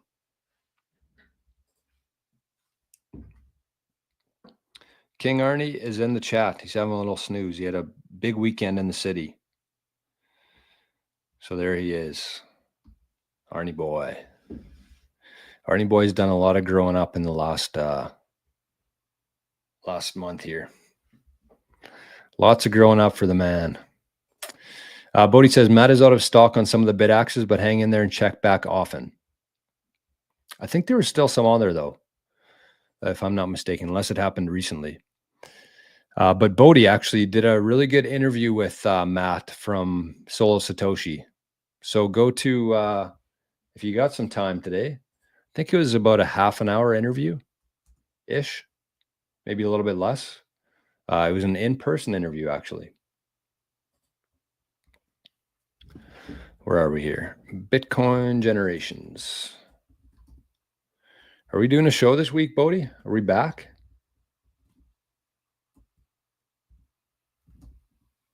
Hold on, I'll share the link in the chat here for Bitcoin Generations. Oh, 100 subscribers. Nice, Bodhi. 100 subscribers. Look at that. Congrats, my friend. First 100 is the hardest. Mikkel says, use Noster instead of mainstream social media. 100%. Duba. Hey, Jor, how much Bitcoin does one need in order to begin thinking about a multi-sig? What did I say earlier? Somebody asked the same question. I said at 0.1 Bitcoin or 10 million sats, you should be thinking about it. 0.25 or 25 million sats, you should be taking actionable steps towards a multi-sig, super backed, encrypted. And at 0.5 and above that, you should have a multi-sig set up today. That's kind of my my thresholds. Juan says, great show. How do you think Bitcoin will impact people's health? Very positively. I might go into this further in the future. What do I got? An hour and a half in here.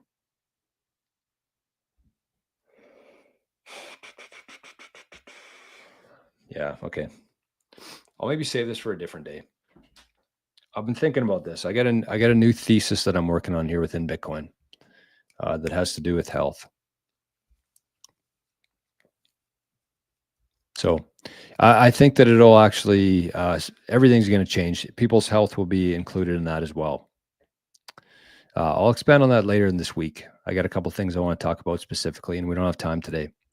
Bird Meta, good morning, my friend. Great to see you here today. Crypto Princess in the chat. Good day, ladies and gents. And Bodhi says our show will go live Thursday at 2 p.m. Eastern time. All right. Good to know. So the last thing I wanted to mention here today, should I talk about this today?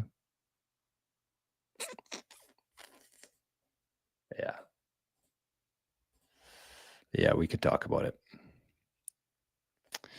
Chef says, oh, look at that number. Chef based 888. Hello. Your promo code for Speed Lightning Wallet isn't working for me. It's EPN SI5. I have it memorized. SI5. It's not working? Should work. EPN SI5. Let me just double check that, actually.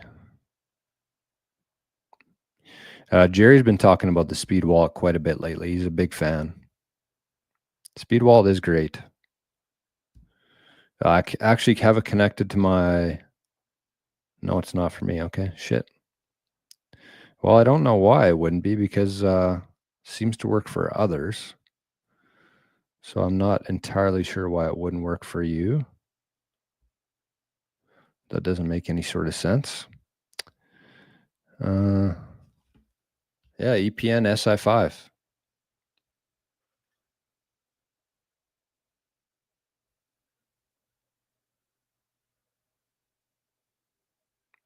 So you get you can get 500 sats for using that code.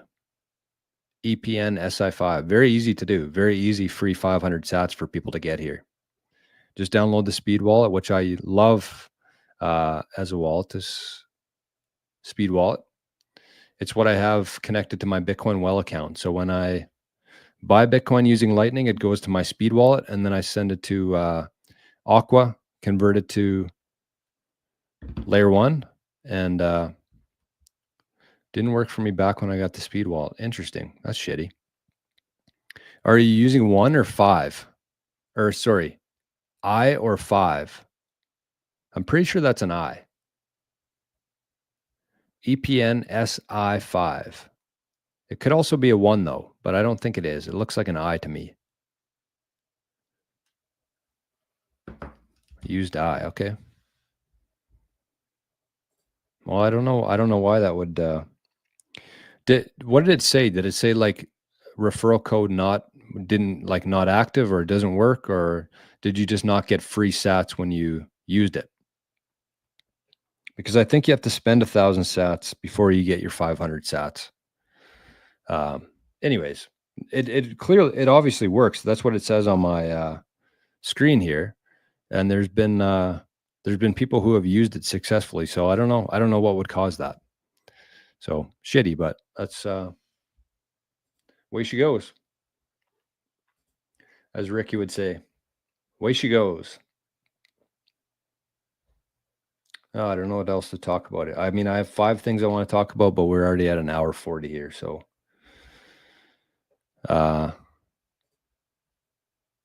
figured it out. I had created my account already and tried to add a promo code, and it wasn't working. Yours is a referral code. You have to use it while you're creating the account. Yeah. So you have to, if you're somebody out there listening to this who doesn't have the Speed Wallet and you want 500 sats and a solid Lightning wallet, you have to type that in. It's on the very first page. So it's like, it says username, password, promo code. You have to do it at that page. Apparently by the looks of it, you can't refer it, or you can't apply it afterwards. So shitty, but you know, I can't imagine how many people would have tried to use that and didn't get the 500 sats. So apologize for that. But anyways, let's give away some free Bitcoin. Speaking of free Bitcoin, I just moved on. Yeah, you don't want to spend too much time fighting over 500 sats. I mean, not today, anyways. So, Bitcoin Well, free Bitcoin. How does that sound, folks? How does that sound? Oh, I've been really trying to keep these shows shorter, but it's tough. Okay, so get your Lightning wallets out. If you got a Speed wallet, get it out now. You're going to get some free Bitcoin, maybe. Okay, so I'll share the screen here. And someone's going to win. First person to scan this QR code is going to get 200 sats minimum, 210 sats minimum. Ready? Maybe a million sats though too. Ready, set, go. It was 2,100 when we did it on Maple Bitcoin the other day. I don't know who was there. 210 sats. 210 sats to some lucky fellow or felly in the chat today. Has it been claimed?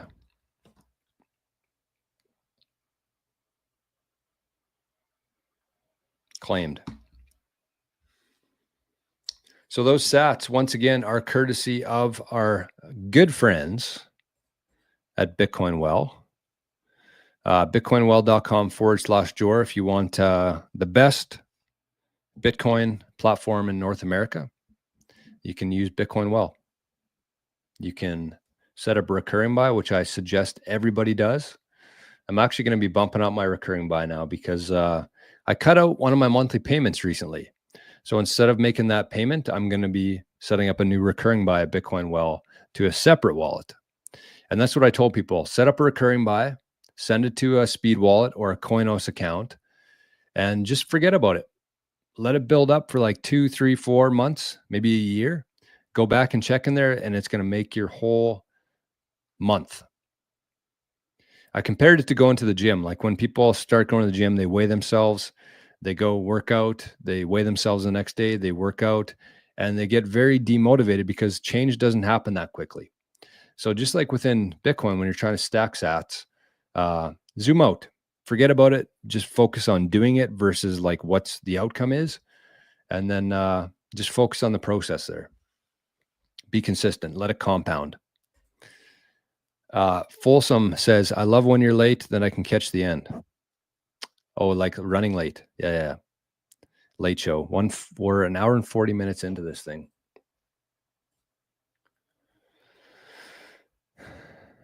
Ian says, look at this. I might be behind in the chat. I saw YouTube how Bitcoin had Tesla's 369. Yeah, we were talking a little bit about the energy and the free energy coming here. I might clip that actually. I think that's very interesting for the world that we're moving into. What's the last thing we could talk about here? Let's finish with this. I wanted to talk about AI a little bit. We talked about the robo taxis, the self-driving cars, and because that's people's first thoughts, and that was my first thought too, right?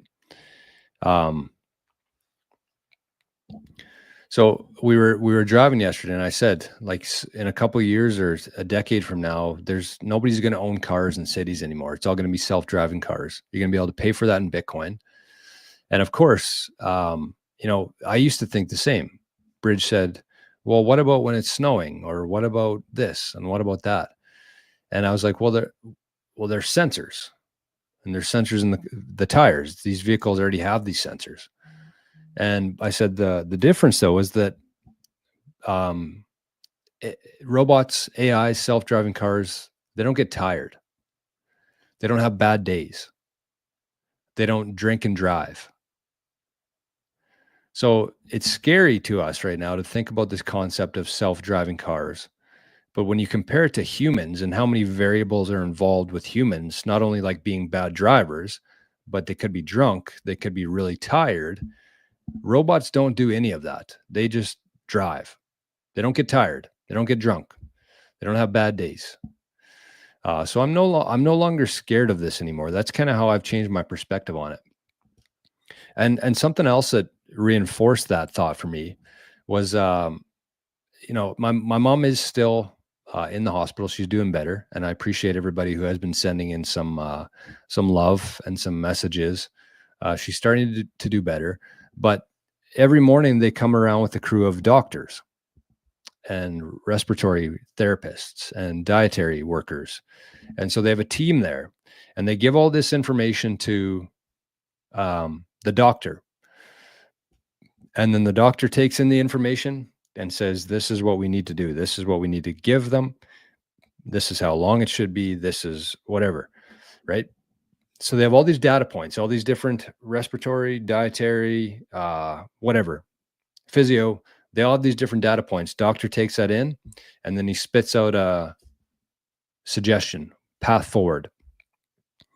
But as I was thinking that, like, my mom's laying there, and this doctor's like saying, this is what we need to do based on all this information, thinking about it. And this is what made me made me think of this. He's sitting there thinking about it with like his Tim Hortons coffee in his hand. He looks like he's pretty tired. And I'm like, we're putting all this trust into one person. To basically, my mom's life is on the line here with one person deciding this.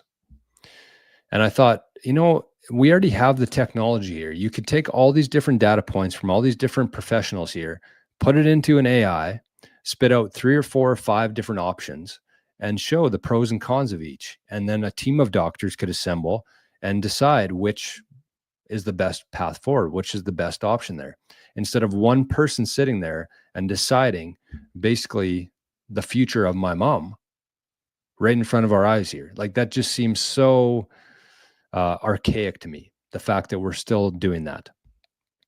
So with that in mind, like, I've been very impressed, blown away, and very thankful for the health professionals that we have.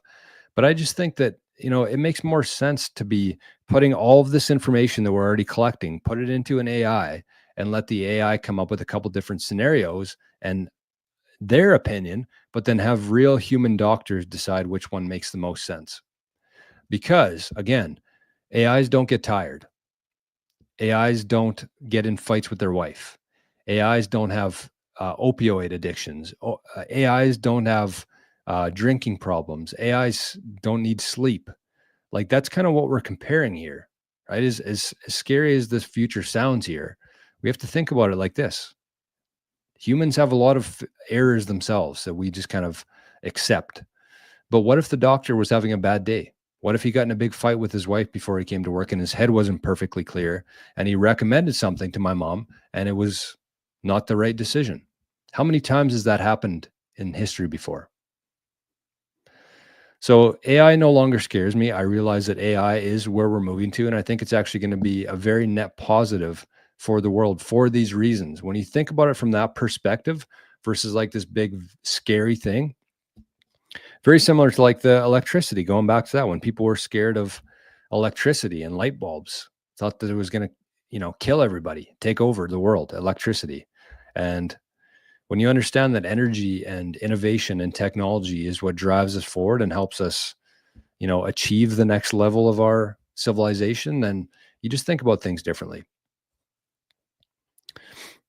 So yeah, that's kind of what I want to, Folsom says AI will replace humans in healthcare soon. I 100% agree with that. I don't think it'll replace humans.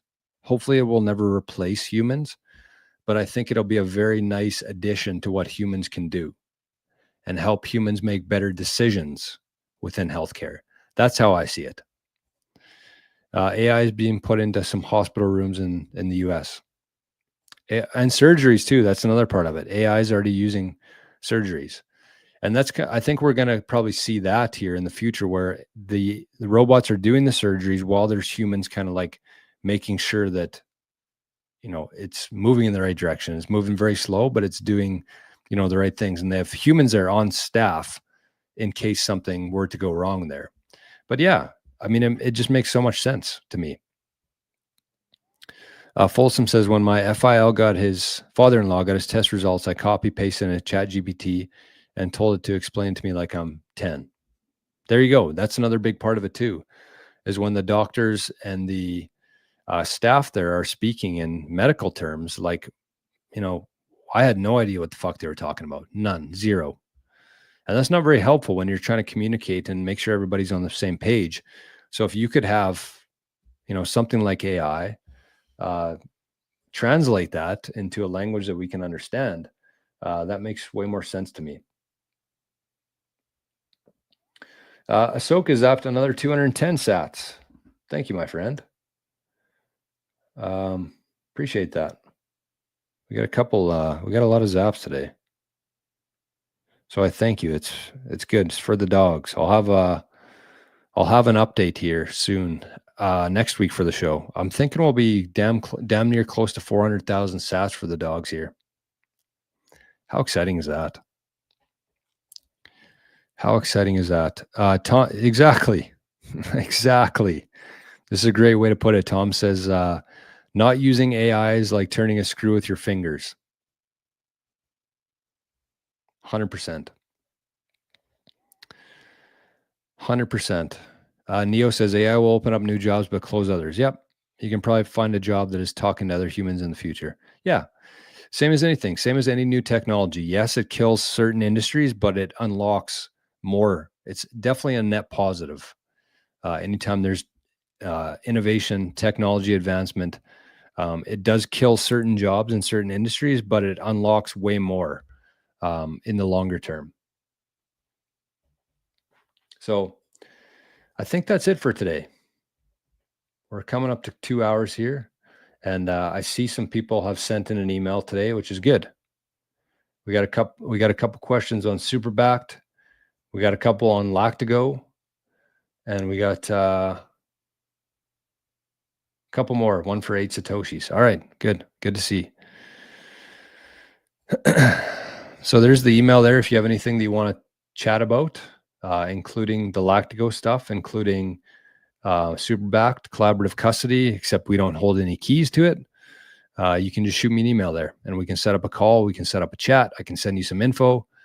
But yeah, that's it. So I just want to say thank you for the support today. Thank you for continuing to support this channel.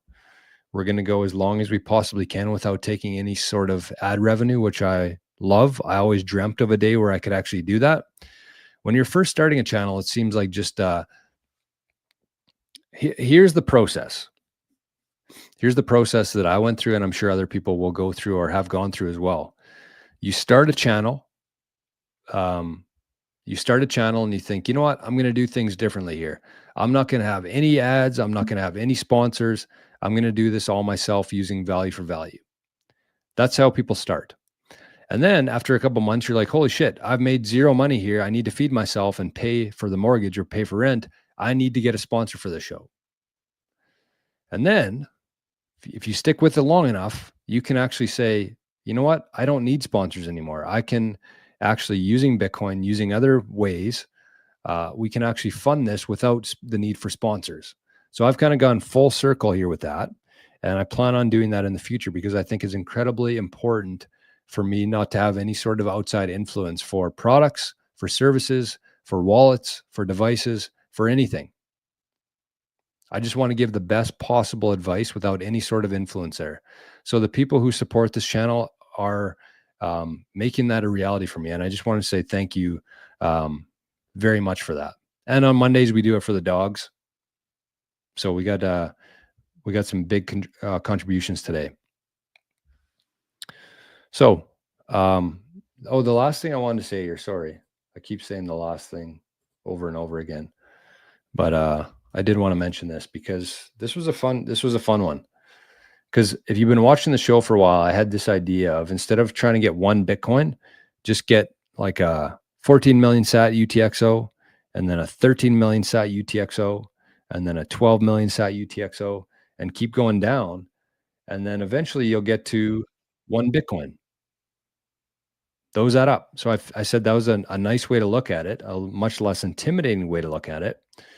But we talked about it on the Maple Bitcoin channel, the same kind of thing. And we actually figured out how much it would cost to do that. We did it a little bit differently. This was like 1 year at a time instead of one UTXO at a time. But it would basically cost over $1 million if you took that route. Whereas if you front loaded everything and bought more off the start, it would save you about $1 million over time. So, I shared the channel there, but shit. The video is called The Shortest Path to Owning One Bitcoin.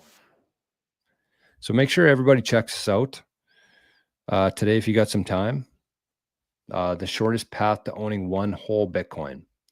So we looked at how people usually historically have accumulated Bitcoin versus the proper way to do it, and why that's why it costs you so much more if you take that route in terms of trying to get to one Bitcoin. So anyways, thanks everybody once again. LaughPad, thank you, my friend. Good show as always. Appreciate that. Tom says, gather Satoshis while you may. Time she is a-flying. The coin you watch tomorrow, I'll be buying. That is awesome. Good morning, Lori, and thank you for being here. Thanks, Joy, everyone, for being part of this great community. Couldn't agree more with that. And we got another orange heart here and a couple yellow hearts. So thanks, everybody. Thanks for all the donations. I can't wait to see what the new total is here for the dogs. But we got one more in the nick of time. 1,500 sats for the dogs. So thank you. Have yourselves an amazing Monday today. Wish me luck in getting my life together here, cleaning things up, and we'll talk to you soon. We'll talk to you tomorrow. Oh, Arnie's looks like he's he's licking himself. We don't need to see that. Okay. Hi, Patty. Bye, Patty. Hi, Francis. Bye, Francis. And thanks everybody once again for the good vibes, for the good energy, and the best wishes. I appreciate you all very much. So Arnie and I are out of here. Big shake. We'll see you tomorrow. Bye-bye.